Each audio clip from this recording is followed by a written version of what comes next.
కంసన్పల్లి ఇలాగే శేఖర్కు ఎట్లా అన్యాయం చేయడానికి పోయిండో అలాగే నా దగ్గర వచ్చి వందల మందిని పైసలు తినబెట్టి నా దగ్గర భూమికి తోలిచ్చాడు. తోలిస్తే నేనేం చేసిన, నీ భూమి ఎందుకు అవుతుంది అని నేను అడిగిన. అది నా భూమి అని నా దగ్గర కాగితాలు ఉన్నాయి, కథలు ఉన్నాయి అంటే తీసుకురామని పిఎస్కుపోయినా. పిఎస్కుపోయినాక నా దగ్గర ఉన్న డాక్యుమెంట్లు తీసుకుపోతే వాళ్ళ దగ్గర ఒక డాక్యుమెంట్ లేదు, ఏది లేదు. ఓ డాక్యుమెంట్ ఉంటే తీసుకొస్తే ఇండియా ఆ పొలం అంతా ఇడిచిపెడతా అంటానని చెప్పిన. అయితే అలా తెలియదు. అట్లా టైం ఏం చేసిండ్రు, ఇంచుమించు ఒక నెల టైం పొడిగించారు. పొడిగించి ఏం చేసిండ్రు, డూప్ పేపర్ తయారు చేసాడు. డూప్లికేట్ ఒకటి ఆయన పేరగల భూమిది ఇది తయారు చేసి ఆయన పేర మీద ఇది నాది అని తెచ్చిండు. మాదేమో 127 సర్వే నెంబర్, 128 సర్వే నెంబర్, ఇదేమో 77 సర్వే నెంబర్.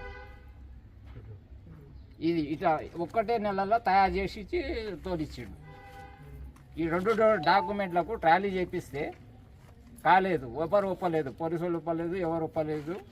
దాంతో పాటు వచ్చి మొత్తం ఇది కరెక్ట్ చేసుకొని చూపించి కాదు ఇది రాంగ్ అంటారని వాళ్ళు చెప్పారు. పోలీసు వాళ్ళు వచ్చి అతిబంధువులతో సహా నేను భయపడలేదు, ఏడికైనా సరే అని. నేను వందల మంది పైసలు ఇచ్చి ఎంతో సార్లు తిరిగిండు. అలాంటి మంచి వ్యక్తి మైనారిటీ చేసిండు అంటున్నాడు. ఏం చేసిండు సార్ ఆయన మైనారిటీకి? ఏది చేయలేదు. పొందలగడ్డకు ఏం చేసిండు? ఎకరాన్నర పొలం 292 సర్వే నెంబర్. అయితే దానికి పోన్ ఎకరా చేసిండు. మేము ఒక ఎమ్మెల్యే కోట నుంచి వచ్చింది. ఎమ్మెల్యే కోట నుంచి వస్తే మేము కట్టుకుంటామంటానంటే లేదు నేను కడతా అంటాను అని మాట్లాడతాడు. అయితే నువ్వు కడితే ఏం చేసిండు? అలా సిమెంట్ లేదు, ఏదీ లేదు.